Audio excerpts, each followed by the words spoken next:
Buenos días, estamos aquí con Juan González Barba, secretario de Estado para la Unión Europea en el Ministerio de Asuntos Exteriores, Unión Europea y Cooperación. Muchas gracias por recibirnos, Juan, secretario. Gracias, Nacho. Estamos aquí además como parte de un programa que se llama Hablemos de Europa, donde lo que se intenta es contar cómo funcionan los asuntos europeos en España y qué mejor sitio que la Secretaría de Estado desde donde se coordina el trabajo de la Administración. Antes de entrar en materia sustantiva, yo creo que estaría bien, Juan, que nos contaras qué hace la Secretaría de Estado para la Unión Europea, cómo funciona, por qué la necesitamos. Esta es una de las unidades más originales de la Administración porque es como la representación permanente ante la Unión Europea en Bruselas, que depende directamente de esta Secretaría de Estado, una unidad absolutamente híbrida de la Administración. Aquí están representados todos los ministerios. Es una composición que viene desde su propio nacimiento. En sus orígenes fue un ministerio para las relaciones con las comunidades europeas, lo creó Adolfo Suárez en el 79, Leopoldo Calvo Sotelo fue el primer ministro, Ponsete el segundo, y ya en el 82 se crea esta Secretaría de Estado y de alguna manera su composición es la consecuencia natural de los equipos negociadores pluridisciplinares, multiministeriales, que se crearon para negociar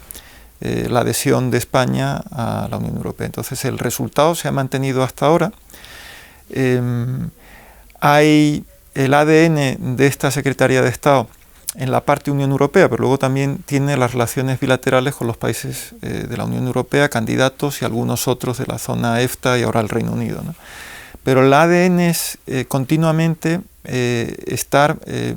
buscando la posición común, sobre todo cuando hay temas horizontales más o menos que afectan a dos o más ministerios y hay que buscar una posición común europea, ¿no? Pues es lo que se hace continuamente a nivel de subdirectores, de directores generales, y al mío, si ya no se encuentra en nuestro nivel, pues entonces pasaría a la Comisión Delegada de Asuntos Económicos del Gobierno y al propio Consejo de Ministros. Pero digamos que es el cauce natural a través del cual se articula la participación diaria de España en la Unión Europea, sin perjuicio, por supuesto, de toda la actuación directa de cada ministerio con sus áreas de competencia, ¿no? Pues como secretario de Estado, quizá cuando llegaste al cargo, en un momento en el que Europa parecía que la integración europea había tocado techo, salíamos de una crisis donde, bueno, con algo de daño y parecía que nadie quería más Europa, sino que mucha gente quería menos, y de repente, bueno, por la pandemia, estamos en un momento de integración que mucha gente dice que es histórico por los grandes avances que se han dado precisamente, ¿no? Esta vez es totalmente diferente, estamos viviendo algo muy novedoso en el ámbito europeo. Esto que te está tocando vivir, ¿cómo lo evalúas en términos del avance del proceso de integración? Sin duda, tienes toda la razón, y además el avance y la rapidez del avance, porque cuando se toma conciencia de que esta pandemia va a suponer una crisis, desde luego sanitaria, pero también socioeconómica sin precedentes, y que va a generar un nivel de destrucción del tejido socioeconómico y productivo tremendo en todos los países de la Unión Europea. Esto sucede, la toma de conciencia a finales de marzo o mediados de marzo, y el 21 de julio, lo que es un tiempo meteórico para lo que son los baremos de la Unión Europea, se había conseguido un acuerdo, hay que decirlo y especificarlo, del Consejo Europeo, que todavía ese acuerdo tiene que formalizarse y se están en negociaciones con el Parlamento Europeo, pero un acuerdo que cuando el presidente del Gobierno por primera vez al principio de la crisis habló de la necesidad de crear un fondo de recuperación, un plan Marshall, decía, bueno, eso sonaba totalmente utópico, nadie se lo terminaba de creer, incluso lo que era una actuación más decidida vía crediticia, líneas MEDE, a través del Eurogrupo, también encontraba serias resistencias, cuanto más un fondo de este calado con 750.000 millones de euros, 500.000 de ellos en transferencias en un principio, luego al final en la negociación fue algo menos, pero esto ha supuesto un antes y un después. No solo esto, sino, por ejemplo, estamos viendo dos ámbitos de competencias, que son el sanitario o el turístico, que eran exclusivamente o casi nacionales. En realidad las competencias que tenía la Unión Europea en materia sanitaria son de apoyo y coordinación, y lo que desde el principio se empezó a pedir es más involucración de la Unión Europea. Que es verdad que dentro de lo que es apoyo y coordinación se puede hacer mucho,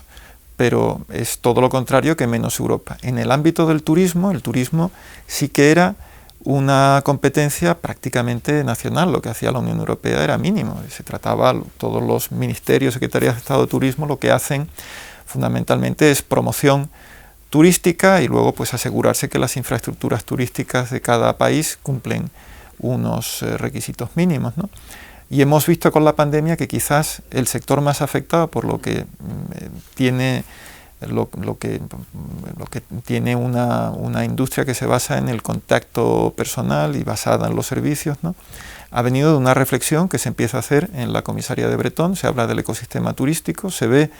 que sufren desde luego muchísimo los países receptores del turismo, pero también los mercados emisores turísticos, porque hay toda una industria turística que la acompaña desde touroperadores, líneas aéreas, y hay una reflexión en la Unión Europea que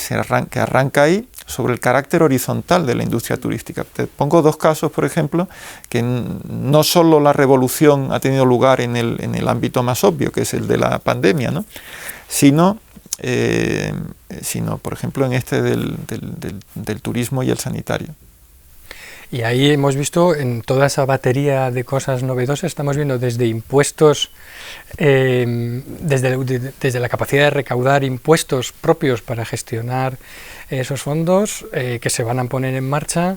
hasta compras conjuntas de vacunas. Es decir, es un avance casi en todos los frentes con medidas muy novedosas, pero quizá el Fondo Europeo de Recuperación es esa expresión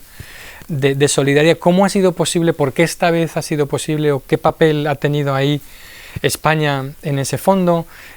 con respecto a una crisis anterior donde se chocó mucho y hubo muchísimas desavenencias, ¿no? ¿Por qué hemos tenido, cómo ha sido este final más o menos feliz de la discusión? Sí, yo creo que en primer lugar estaba claro que esta crisis no tenía lo que se llamaba en inglés el moral hazard que tenía la anterior. Entonces, desde el principio a nadie se le podía responsabilizar de que hubiera este impacto terrible en el ámbito económico, sobre todo, ¿no?, socioeconómico. Luego también hubo desde el principio y afortunadamente una respuesta keynesiana nacional, y resulta que esta respuesta funcionaba mejor, claro, en los países que tenían potencia de fuego financiera, porque no habían sufrido los estragos de la anterior crisis del euro ni tenían que haber aplicado medidas de austeridad. Siendo así, veíamos sobre todo Alemania, Países Bajos, también algunos países escandinavos,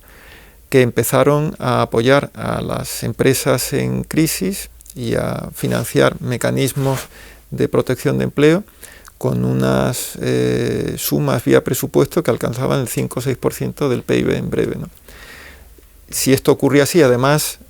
para que esto pudiera ocurrir, se puso en barbecho todo el sistema normal de ayudas de Estado, de control de ayudas de Estado, y lo que veíamos, y fue uno de los argumentos principales que utilizó España, es que si seguíamos así, íbamos a cargarnos, a destruir lo que era uno de los principales frutos de la Unión Europea, que era el mercado interior, el mercado único. Entonces este fue un argumento de mucho peso. Luego también otro de los aspectos es que había una agenda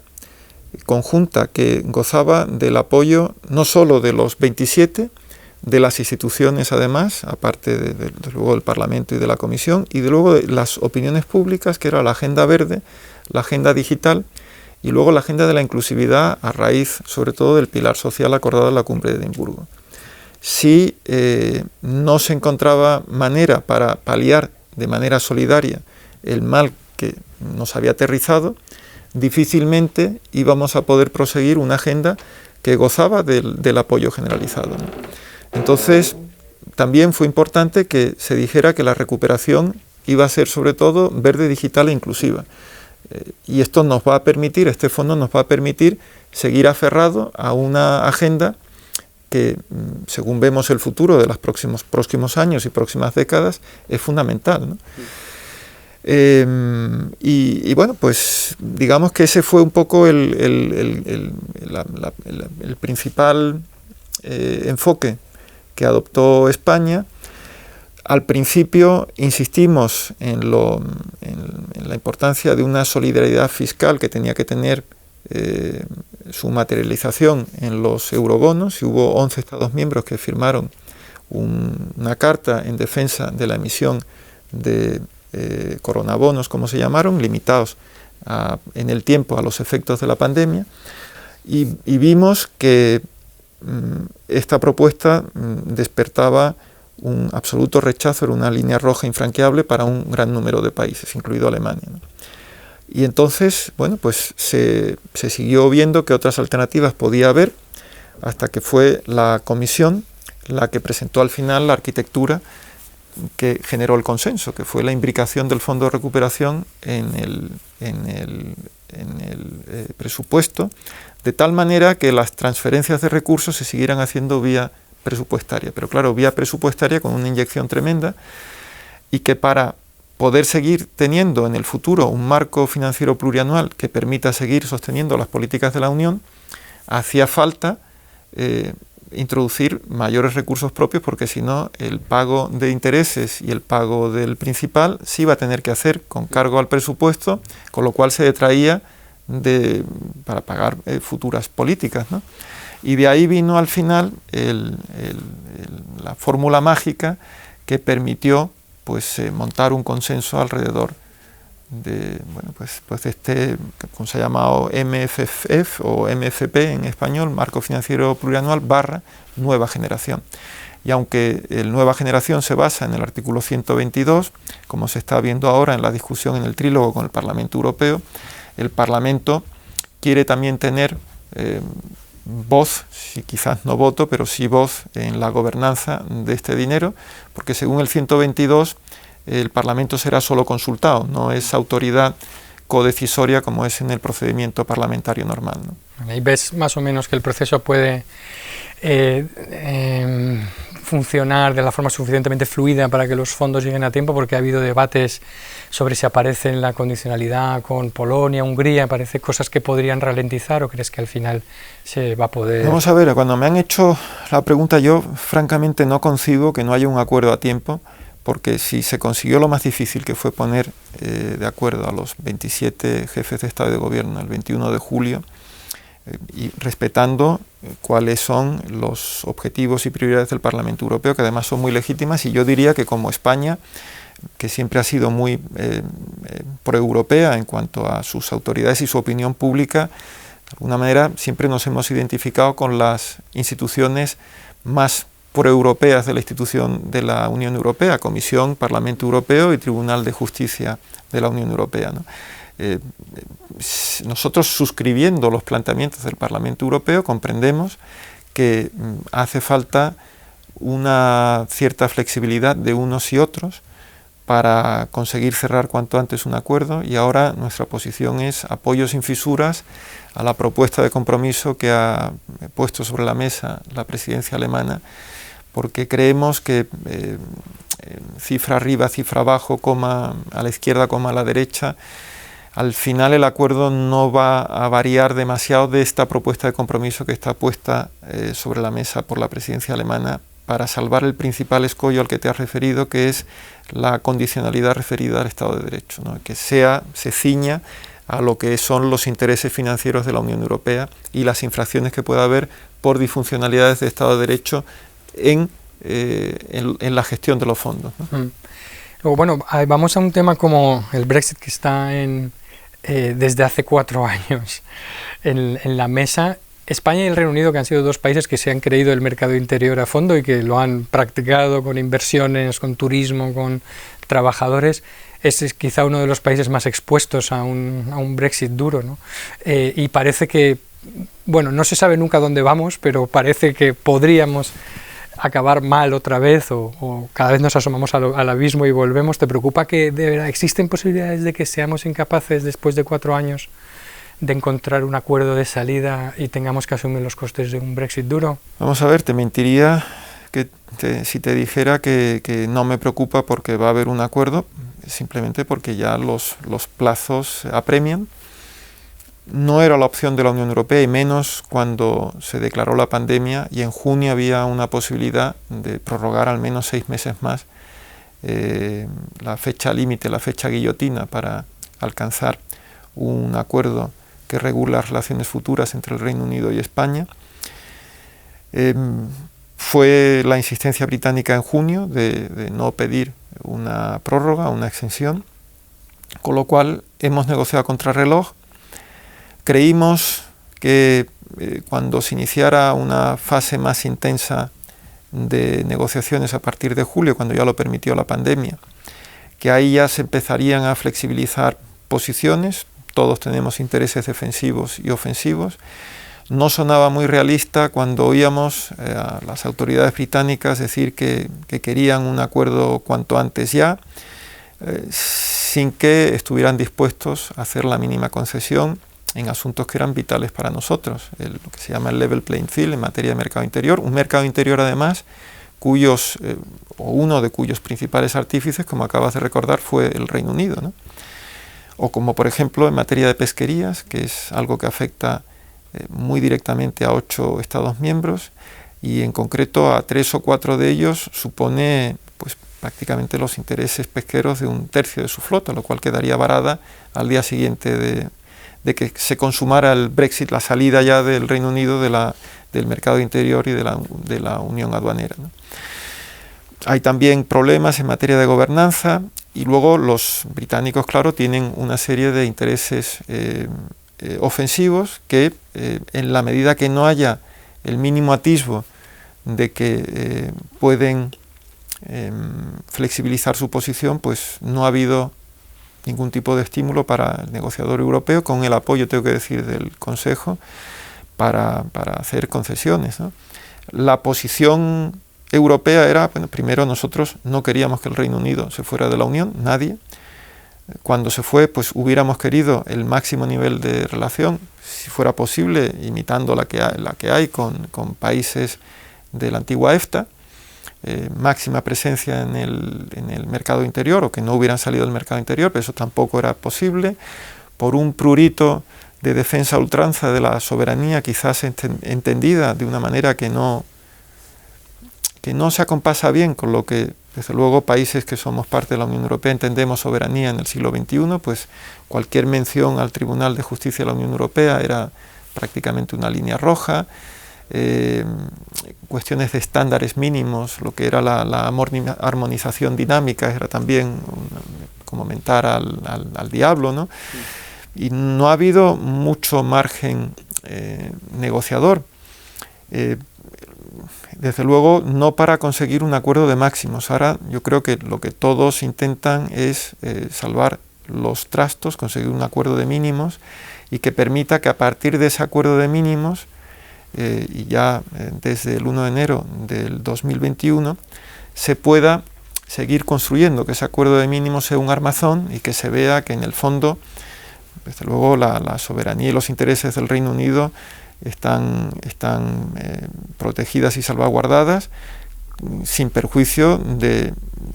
reconstruir parte de esa relación con la Unión Europea, que ahora va a quedar pues muy enjuta, así lo diría, ¿no?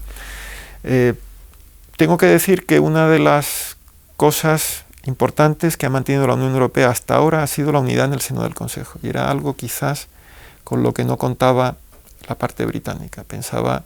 que iba a haber una división de posturas porque los intereses de uno y otro Estado miembro son muy distintos. Has mencionado el caso español. Nosotros somos de los países que vamos a resultar más afectados por la salida del Reino Unido en materia turística, en materia de inversiones, en materia comercial, un sinfín de aspectos en los que la relación bilateral es muy muy densa. Históricamente hemos sido países que nos conocemos muy bien y hemos pasado todo tipo de vicisitudes, pero es cierto que desde el ingreso de España en entonces comunidades europeas y luego la Unión Europea, y con la construcción del mercado interior, británicos y españoles nos habíamos redescubierto aún más. Y pensar, por ejemplo, que 1/3 de la población británica visita anualmente España, te da idea de hasta qué punto las relaciones personales son intensas. Y nosotros, dentro de la Unión Europea, hemos sido y estamos siendo de los países que buscamos mantener el mayor nivel de ambición.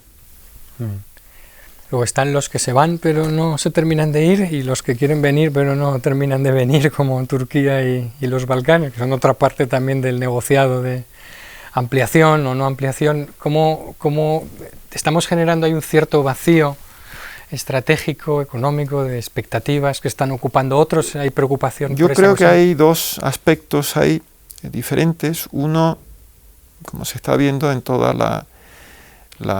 crisis aguda que se inicia en el Mediterráneo desde la primavera árabe, desde luego en el caso de Libia, en el caso de Siria, y es justo reconocer que la Unión Europea tiene competencias muy justas, pero entre otras cosas porque no lo han querido los Estados miembros, en materia pesca y en materia de defensa, con lo cual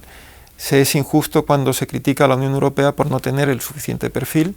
y es como si se criticara a una tortuga pues por no ser buena en el sprint. O sea, pues no le has dado las articulaciones y no les has dado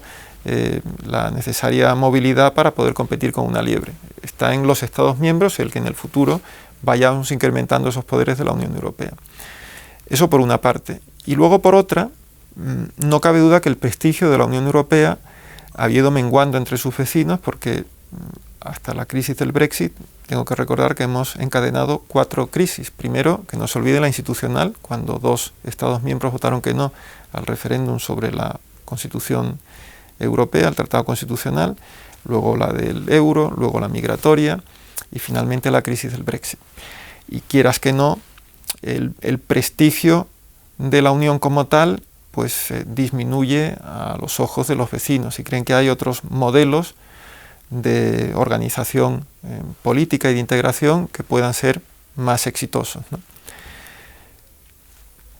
Creo que con la aprobación del Fondo de Recuperación Europea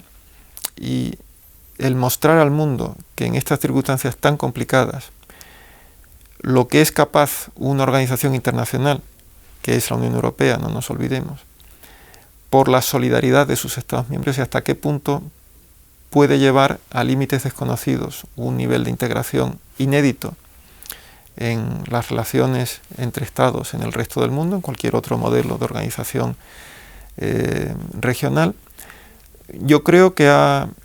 vuelto a redorar el blasón de la Unión Europea. Ahora mismo estamos todavía en lo más negro con esta segunda ola de la pandemia y la crisis, pero a mí me da la sensación, es más, tengo el convencimiento de que si logramos llegar a buen puerto la ejecución de este fondo, con además este sistema innovador de gobernanza, con unas prioridades que están muy en consonancia con la agenda de que hablábamos antes, agenda de transición ecológica, digital e inclusiva, necesaria además para generar empleo que ha sido destruido por la pandemia. Yo creo que la Unión Europea que salga de esto a pesar del Brexit, que es otro golpe duro para el prestigio de la Unión Europea, volverá a suscitar el suficiente atractivo como para que los países candidatos hagan los esfuerzos que tienen que hacer para seguir asimilando el acervo, y sobre todo en materia de Estado de Derecho, democracia, Estado de Derecho, que es clave, así lo dice el artículo 49 del Tratado de la Unión Europea, y desde luego yo diría que el frontispicio de lo que es la Unión Europea se condensa en el artículo 2. Por eso, otro de los problemas actuales de la Unión Europea, las crisis en materia de Estado de Derecho o disfuncionalidades en algunos de los Estados miembros, es uno de los retos más graves que tiene que afrontar la Unión. En la cuestión migratoria, o la otra crisis que ha sufrido la Unión Europea, la crisis migratoria, la crisis de refugiados, España ha tenido también su exposición, con el flujo, el aumento inesperado de flujos de migración irregular por las rutas que atravesaban España. Hay ahora un intento de rehacer ese pacto migratorio en el ámbito de la Unión Europea. Has dicho que te parece mejorable. ese pacto. ¿Cuál es la posición de España y qué te gustaría ver en ese pacto que no tiene o qué deberíamos quitar de ese pacto que sí que tiene? Ese pacto se tiene que basar en dos principios que tienen que tener la misma ambición en el acuerdo al que al final se llegue. Una es la responsabilidad y otra es la solidaridad. Porque si se pretende descargar lo que es la responsabilidad de la gestión de flujos de solicitantes de asilo y de migrantes que aspiran a ir a una Unión Europea que en principio, y desde el convenio Schengen, desde su comunitarización en el Tratado de Ámsterdam, suprimió, salvo circunstancias excepcionales, los controles internos, las fronteras internas. Entonces, unos migrantes y solicitantes de asilo que buscan instalarse en la Unión Europea en su conjunto. Si se pretende trasladar que la responsabilidad para la gestión del trámite del procedimiento de asilo y si al final no se concede la protección internacional del trámite para gestionar el retorno a sus países de origen o tránsito, en su caso, digo que recaigan los países de primera entrada es algo que es políticamente inaceptable, ¿no? Entonces, la propuesta de la Comisión, y es lo que ha merecido nuestro elogio, aunque consideramos que sea insuficiente, en primer lugar, lo que hace es considerar el fenómeno migratorio y de los solicitantes de asilo de manera coordinada, de manera conjunta. No va, por un lado, los solicitantes de asilo, como era el caso del sistema de Dublín, del llamado Dublín, y por otra parte los migrantes, ¿no? Eso por una parte. Y luego por otra establece unos mecanismos de solidaridad mejorables, incipientes. No es solamente una solidaridad a la carta, porque aquí la solidaridad dura de la que se habla es de la reubicación en otras zonas de la Unión Europea. Esto está explícitamente recogido para los inmigrantes y solicitantes de asilo que lleguen a territorio europeo a través de una operación de rescate en alta mar, a través de los SARS, e indirectamente también mediante el sistema de los patrocinios de retornos, que si en 8 meses no se efectúan o si en circunstancias excepcionales este periodo baja a 4 meses, entonces el patrocinador tendría que proceder a la reubicación del repatriable a su territorio nacional. Bien, aquí hay mucho ámbito y mucho margen para ser mejorado. Sabemos que la propuesta de la Comisión ha suscitado un rechazo absoluto en algunos países de la Unión Europea que se niegan a aceptar el mínimo principio de solidaridad, y nosotros pensamos que sin ella no puede haber pacto posible. Yo diría que políticamente para España el aspecto más delicado y difícil políticamente de aceptar de esta propuesta es, aunque no se diga explícitamente, sí implícitamente, una vez que se establece el procedimiento común en frontera, del establecimiento de centros de detención y acogida, a la espera de que se tramite el procedimiento de reconocimiento de protección internacional o, en lo contrario, que se tramite la expulsión y repatriación. Eso en España, primero que jurídicamente es imposible, haría falta modificar la ley orgánica que regula la cuestión, y luego incluso diría que no hay mayorías, desde luego no hay mayorías en el actual gobierno de coalición para hacerlo, y creo que en otras fuerzas políticas tampoco, ¿no? Y me da la sensación que es una posición generalizada en el resto de los países de primera línea de frente, ¿no? Con lo cual hay trabajo por hacer, pero bueno, después de la Unión Económica y Monetaria, todo lo relacionado con Schengen, migración, asilo, política común de visados, es la otra gran política integradora de la Unión Europea,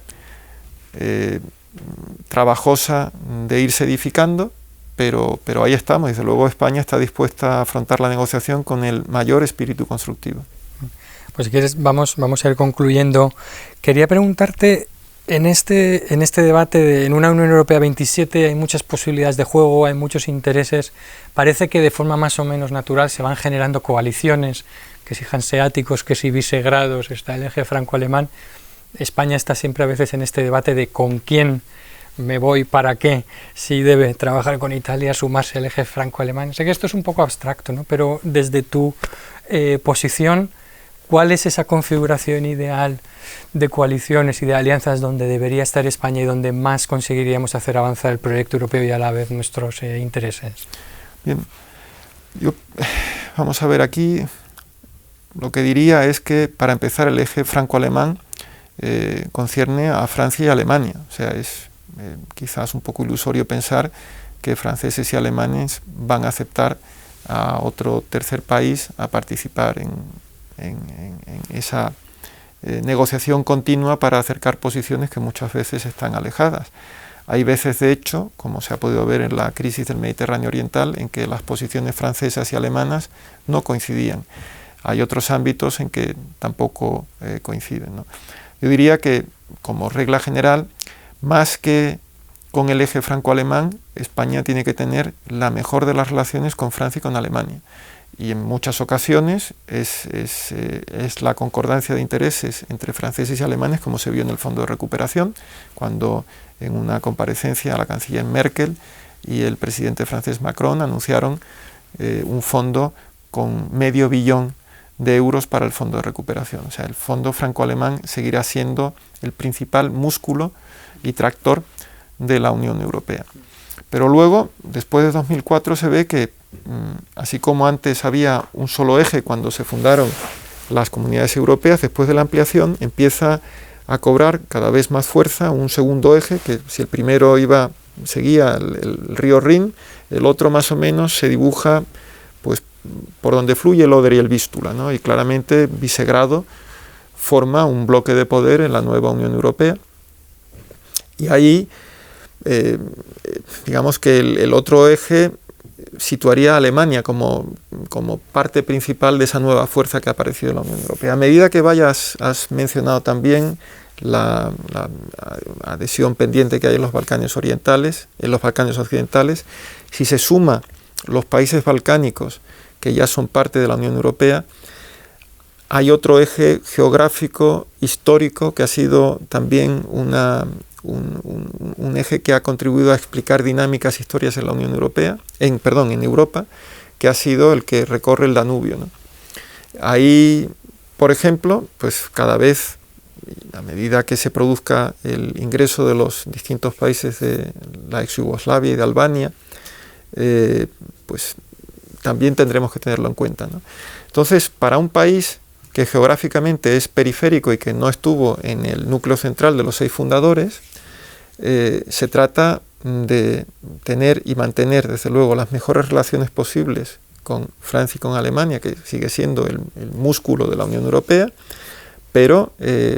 viendo luego qué otras posibilidades hay de encontrar intereses comunes, desde luego con italianos. En el caso de Portugal es evidente, porque compartimos un espacio geográfico muy determinado como es la península ibérica. Hay posibilidades también de encontrar coaliciones ad hoc según los temas con otra serie de países periféricos, por ejemplo, dentro del mercado interior. Cuanto más periférico eres, más interés tienes en que se mantenga una serie de normas estrictas que permitan a los que no tienen el mismo músculo financiero o la misma centralidad jugar en igualdad de condiciones y con igualdad de armas. En materia de transición ecológica, en materia de igualdad, pues vemos todos un panorama de cooperación con los países escandinavos y bálticos, ¿no? O sea que, en el fondo, en el caso de Rumanía, el hecho de contar con más de 1 millón de rumanos residentes permanentemente en España, pues abre una posibilidad de cooperación con ese país inmensa, ¿no? O sea que en el fondo se trata de, desde el espíritu europeísta español, pensar de qué manera podemos mejor servir nuestros intereses nacionales y luego de qué manera podemos también contribuir a pensar en términos europeos en relación con los distintos actores y las instituciones. Yo te diría que ese es un poco el resumen de cómo vemos la situación actual. Bueno, pues vamos a ver si además, por el otro lado, de otro gran socio europeo que ha sido siempre Estados Unidos, a partir del 3 de noviembre tenemos una administración, por lo menos no hostil, o tan hostil como ha sido la que hemos tenido hasta ahora. No sé hasta qué punto se ha notado, supongo que mucho, ¿no? en tantos y tantos asuntos para la Unión Europea, el tener una administración que muchas veces no ha entendido muy bien lo que era Europa y lo que quería, y hasta qué punto podía ser un aliado, ¿no? No, sobre todo es que en el proyecto de construcción europea, desde sus orígenes, el empuje norteamericano ha sido esencial. Y nos habíamos acostumbrado a pensar que siempre iba a ser una política inmutable norteamericana, y de repente vimos a la actual administración pues apoyar a los Brexiters frente a los Remainers, ¿no? Y hubiéramos lógicamente preferido por lo menos la neutralidad. Y yo diría que lo que hubiéramos preferido es que apoyara abiertamente a los Remainers, porque realmente pensar en términos de Unión Europea, lo que va a resultar ahora sin la presencia del Reino Unido, porque distinto es no participar que una vez que estás dentro, salirte, ¿no? El hueco que va a dejar el Reino Unido con toda su aportación en materia PESC, en materia, desde luego, de mercado interior, en materia del enfoque distinto que tenía para salvaguardar, por ejemplo, respeto de derechos fundamentales, Estado de Derecho, que tiene otra concepción distinta de la continental. El Reino Unido ha sido un aporte esencial para construir la Unión Europea que tenemos, ¿no? ¿Cómo lo vamos a hacer ahora? Pues no lo sé, y desde luego puede que ahora tengamos una administración norteamericana, si el resultado lleva a los demócratas al poder, que haga lobby para que el Reino Unido, ya fuera de la Unión Europea, pues aspire a tener las relaciones más estrechas posibles dentro de sus objetivos y salvaguardias nacionales, ¿no?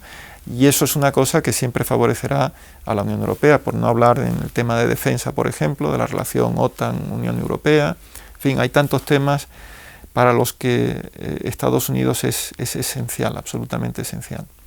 Bueno, pues con toda esta agenda de problemas no pequeños y tan complejos, te agradecemos aún más que hayas hecho el hueco para recibirnos y estar con nosotros y poder contarnos un poco lo que estáis haciendo, así que mucho ánimo y mucha suerte en lo que te queda por delante de negociaciones, bueno, en este curso político europeo. Muchas gracias, Nacho, a vosotros. Un placer.